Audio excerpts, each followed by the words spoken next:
Okay. Hi! Welcome!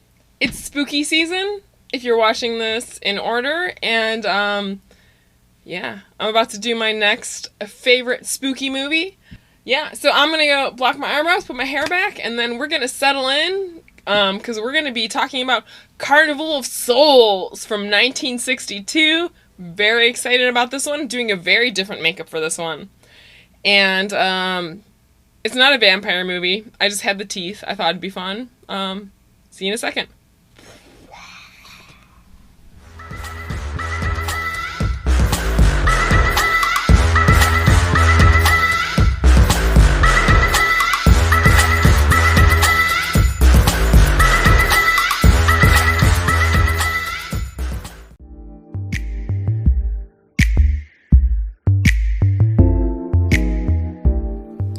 Okay, y'all. Let's, okay, I've put everything back. And for today, I'm gonna be doing something, different than I've normally done, and frankly, something I've never done before. So this will be fun to do it for the first time on camera. I'm gonna try to do, like, basically sort of like a black and white movie look. Like, this is gonna be my base, this sort of, like, weird gray, so... pray for me. Yeah, because this whole movie's in black and white. I don't know. I kind of wanted to be like a black and white scream queen today. So, let's see how this goes. Wish me luck. So we're doing Carnival of Souls from 1962. It's sort of has like a lot of like, unknowns, and I'll put them down at the screen later, mostly because my internet was being weird. So I couldn't look up a lot of the names, but of people you wouldn't have really have heard of before, but this is sort of like a weird cult movie. It opens on like a drag race, like girls versus boys. They're like racing down a bridge, trying to knock each other out playfully, and then like whoops, the boys accidentally knock the girls into the river, right? Alright, let's see here. So I'm using like a water-based paint. This is I think the Mayron Star Blend. It's like a cake makeup that can be used as like dry and wet. And maybe there's too much liquid on it right now. I don't know. I might just have to really layer this. We'll see. Yeah, so it opens with, like, some sort of, like, horrible tragedy. It seems like everyone is dead except for one girl who sort of crawls out and seems to have survived, but, like, she's, like, different now, right? Okay, yeah. I think I just had a little too much water, but now it's starting to, like, work its way in. Well, we'll give it a go. So apparently this girl, she's like, I'm assuming blonde, it's black and white, but like you can kind of tell from the shades of gray. She's like a master organ player. One sec. And she plays this like massive, it's like bigger than my apartment. Now granted, I'm in like a tiny little studio apartment, but it's huge. And apparently she's one of the few people who can play it like masterfully, that's a word now, masterfully.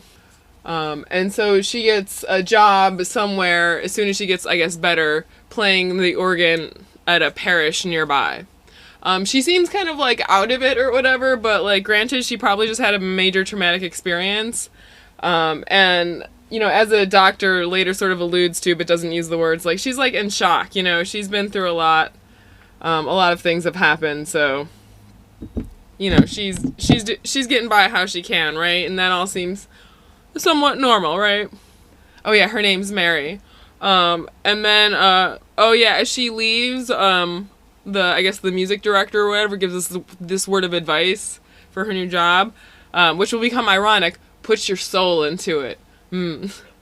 Yeah, so this whole movie is... So, okay, I will say the acting is not awesome. But that's not what we're here for. Really, the storytelling... It's really interesting. The storytelling in this movie very much comes from, like, the way it's edited, the way shots are set up, the way that, like... lighting is used, the way that like composition is used. It's all like directorial, director of photography and editing choices that really make this movie, that really like tell the story of this movie, which is super, super interesting. What's happening here? Weird. This is fun. Okay. Yeah, and so, like, the people of the town are like, well, you know, let us know. Maybe you'll come back and visit sometime. And she just coldly gets up and she's like, I'm never coming back.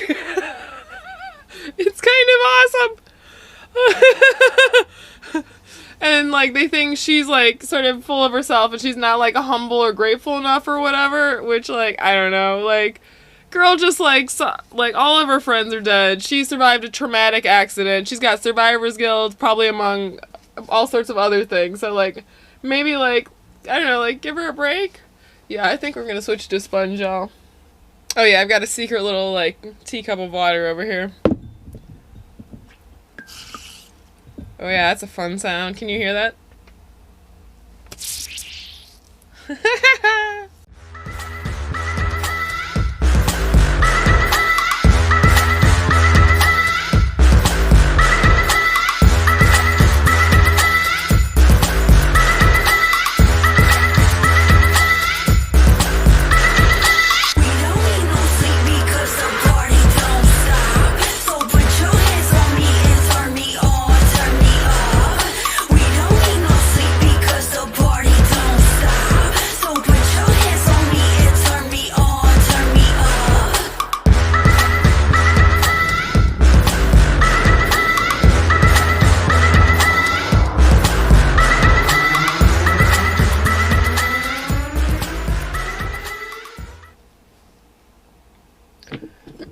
Okay, sorry guys, it was really hard to talk while I was doing that. I feel like an albino blue man. A little bit here. Weird. Okay, cool. Alright, well, alright. I am gonna do, like, my arms and stuff, because they'll be showing a little bit for what I'm wearing. But I might have to do some of that off camera, because there might be a weird combination of I can't touch things for a little bit. So, let's see how this goes. Anyway. So, Mary's leaving. People think she's an ungrateful bitch. Whatever. She drives to Utah. She has, like, no radio or something at one point. I don't know. She keeps seeing visions of this creepy dude with, like, raccoon eyes going, like, blah! And then, you know, she freaks out, of course. And then she goes to look, and he's gone, like, whoosh. So, you know, that's happening. I mean, you know, she just went through a major traumatic incident. That's not super also surprising. And then, so she sees something in the distance that she keeps getting, like, pulled to, right? And she asks someone, I think it's, like, at a gas station or something, what that is. And apparently it's, like, an abandoned carnival. Obviously we'll come back to later, as this is the Carnival of Souls. So I'm gonna try to do a little bit shading with, like, a little bit of a darker gray that I've got here. This is a Mayron Paradise makeup. This is also, I think, like, yeah, this is also water activated. So, it's supposed to be enriched with vitamins and minerals, so that's exciting for me. Alright. So anyway, she takes up a room in this, like, not even like a boarding house. She makes it clear it's not. It's just this old woman who, like, rents 2 rooms, and there's this creepy guy who we'll get to in the other room. But, so Mary goes into the room. The landlady makes a point of being like, there's a bath here. And she's like, you can take all the baths that you want. Which is super weird and creepy, and I did not care for. So that's kind of fun. I will say, this stuff smells really nice. It smells like floral candy almost. I'm into it.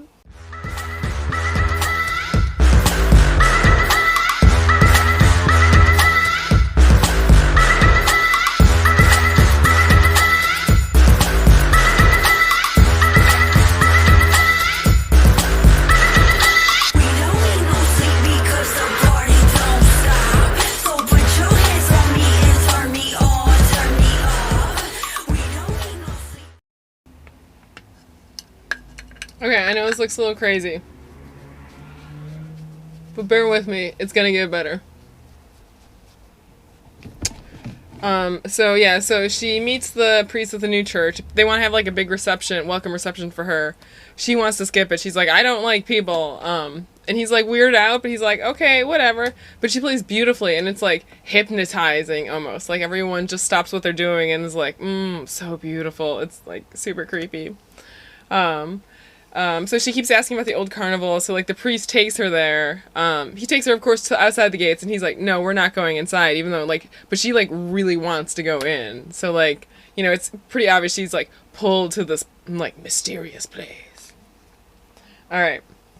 So as far as I suppose like next steps here, I'm gonna do like just like a little bit of like, I think like neutral setting powder. And then we're gonna continue the rest of the contour and fill in and correction stuff with like sort of like black and white and gray powders, I think. Oh god, wish me luck. Okay. Alright, so I'm gonna use the Kimchi Cheek no color puff pass over here. And I'm just going to use like sort of a light coat with a brush here because this is water-based makeup and it doesn't really need like a full like bake like oil stuff does. It's more to just sort of like keep all of this sort of in place. And I'm going to do with, this is the Kimchi Cheek setting spray. Alright, so I'm doing highlights with the Blowing Smoke ColourPop palette and Young Love, which is this sort of like matte white situation. Okay, so, now we get to sort of the worst part of this movie, which is, like, Mary's, neighbor, Mr. Linden, right? He's a real effing piece of work. She clearly wants nothing to do with him, makes it, like, in so many different ways, tells him that. Tells him she's busy, tells him she's doing stuff, she doesn't have time for his nonsense, and keeps trying to, like, butt in and make all these insinuations about how he wants to sleep with her, and I hate him, and he's gross. So just so you know, that's happening in here. That's why there's, like, the content warning that there is there. Like, he's just the effing worst. I hate him so much. And at one point, so later in the night after she finally kicks Mr. Linden out, I don't even remember his first name. Who effing cares? She sees the creepy dude with the raccoon eyes at the bottom of the stairwell. She freaks out. If she hears like banging at the door, she starts screaming. Turns out it's like her landlady who brought the sandwich she said she would. It's like a whole thing. Everyone thinks she's crazy. It's a lot of fun. But like no, it's like super like atmospherically creepy because you're like you don't really know like well like is she like is this happening or it's like this all in her head? Is this all from like the accident? Like what's going on here, right?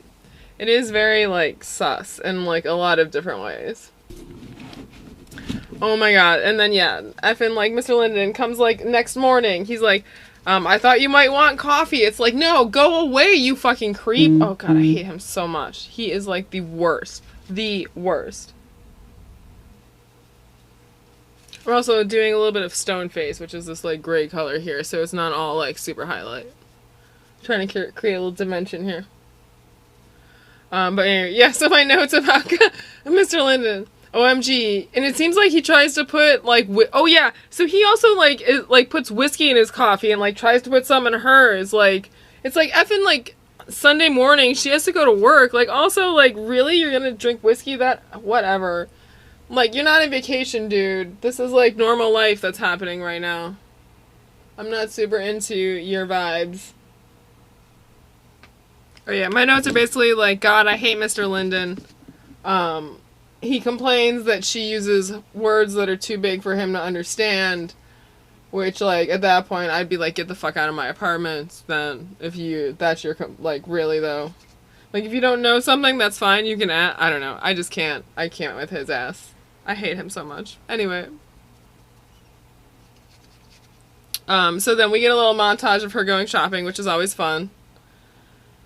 But she gets this, like, weird moment of, like, where nobody can see her or hear her, and she gets this, like, weird daze thing and just, like, ends up somewhere where she doesn't know where she is, so it's, like, super weird. It's almost like she like dissociates or something. She touches a tree and then she's back, which we'll see happen again later. There's lots of like long, slow, silent shots. It's very like, it's like the creep builds on you, man. Like I was super creeped out. I watched it before I went to bed and like I couldn't sleep for a while, for real. It was a little creepy. Oh yeah, so like she goes to see a doctor who like eventually does seem to be helpful, but at first is like, hysteria won't solve anything, and I just want to like slap his ass really hard.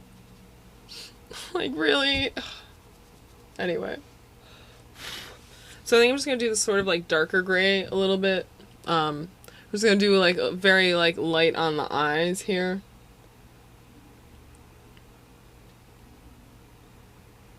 You know, because Mary has a very like natural look.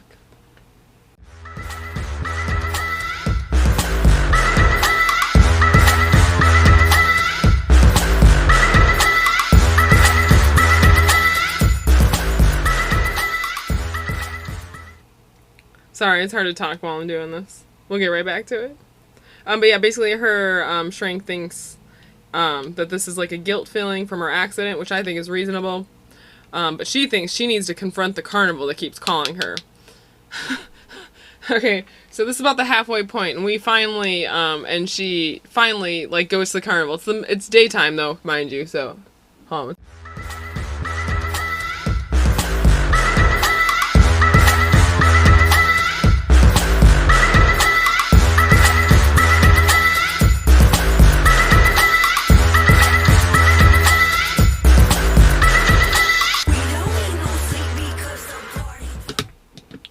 And this is just the NYX, like, that's to the point sort of little liner here.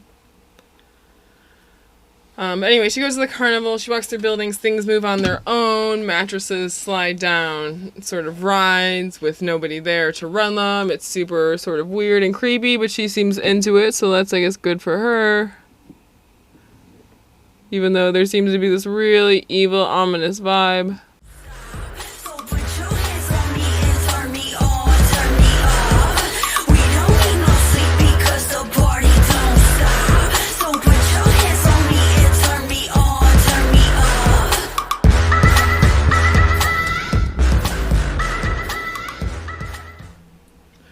And yeah, and then we get like a random flash as her like creepy as a dead body in the water, which is like super unnerving and is like sort of like a weird flash forward to what we'll see later.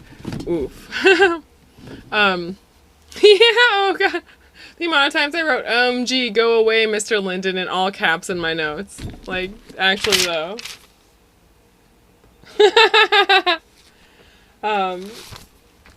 So yeah, so then we see the creepy old dude that's creeping on her, with the raccoon eyes. He rises from the lake at night as like a creepy dead body. We get flashes of the carnival playing, and then, so she's playing at the organ, and then it's like almost she gets taken over by thinking about the carnival and starts playing like weird, like creepy carnival music. And this priest comes running in at the church, calls what she's playing a sacrilege, tells her she's fired and to get the hell out. It's like super extreme. Like, how like devilish was this music? Because in the movie it was just sort of like weird, but like, yeah, like he's like super like, you are embraced by the devil, get the F out. It's super intense. Oh yeah, she leaves in silence, but apparently Mr. Linden is waiting for her. Ew, gross. Okay, so for lips I'm going to use like a sort of like a gray liner. This is called Stone Fox from NYX over here.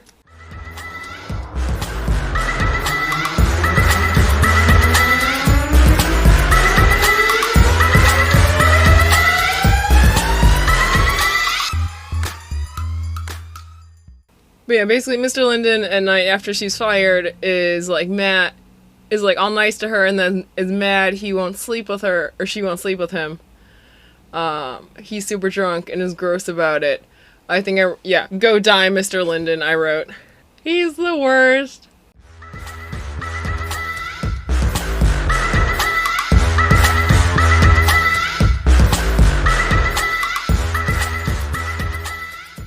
But yeah, anyway, so like he basically manipulates her. She's in a bad spot. She's like, I just don't want to be alone. And he like totally takes advantage of that.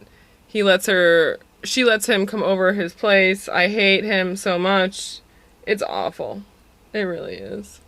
He's like the worst person ever. Oh, this is just sort of like an elf. It's just highlighter. I'm just trying to give a little more definition to some of the highlight parts here. But yeah, he's super fucking aggressive. It's super gross. But she starts like having like a nervous breakdown. She screams and starts freaking out. He leaves because of course he's a coward. And then she's like, I don't want to be alone. But yeah, the doctor that she was seeing before comes down.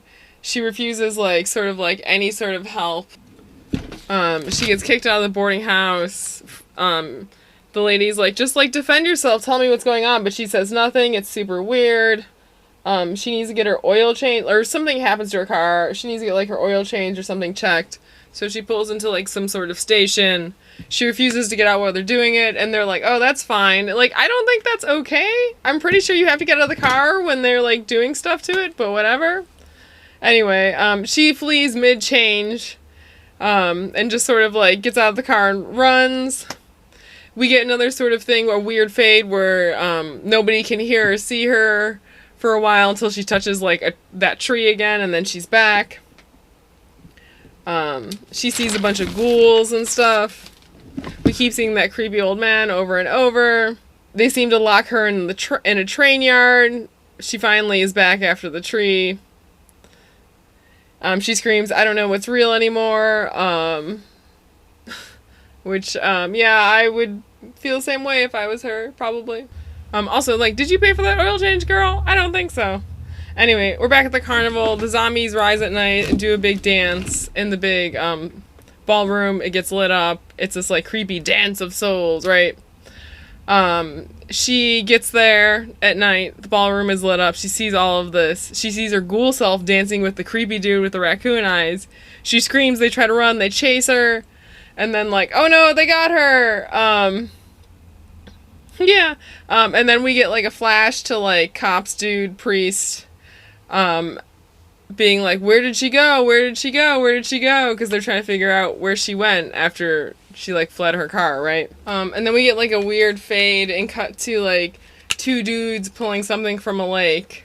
It's the car she was in the beginning with, like, filled with dead bodies, including hers, right? Like, dun dun dun dun dun! Very, like, so, like, this is obviously, like, a Twilight Zone thing. Like, maybe this didn't really happen. Like, maybe this was just her, like, weird dream before she died. Like, very, like, yeah, very Twilight Zone. Super creepy. Yeah, super awesome. So, yeah, let me obviously fast forward the rest of me putting on my lashes and stuff, and yeah, I'll put on nails and do the rest, and I'll see you with my full look and review in a minute.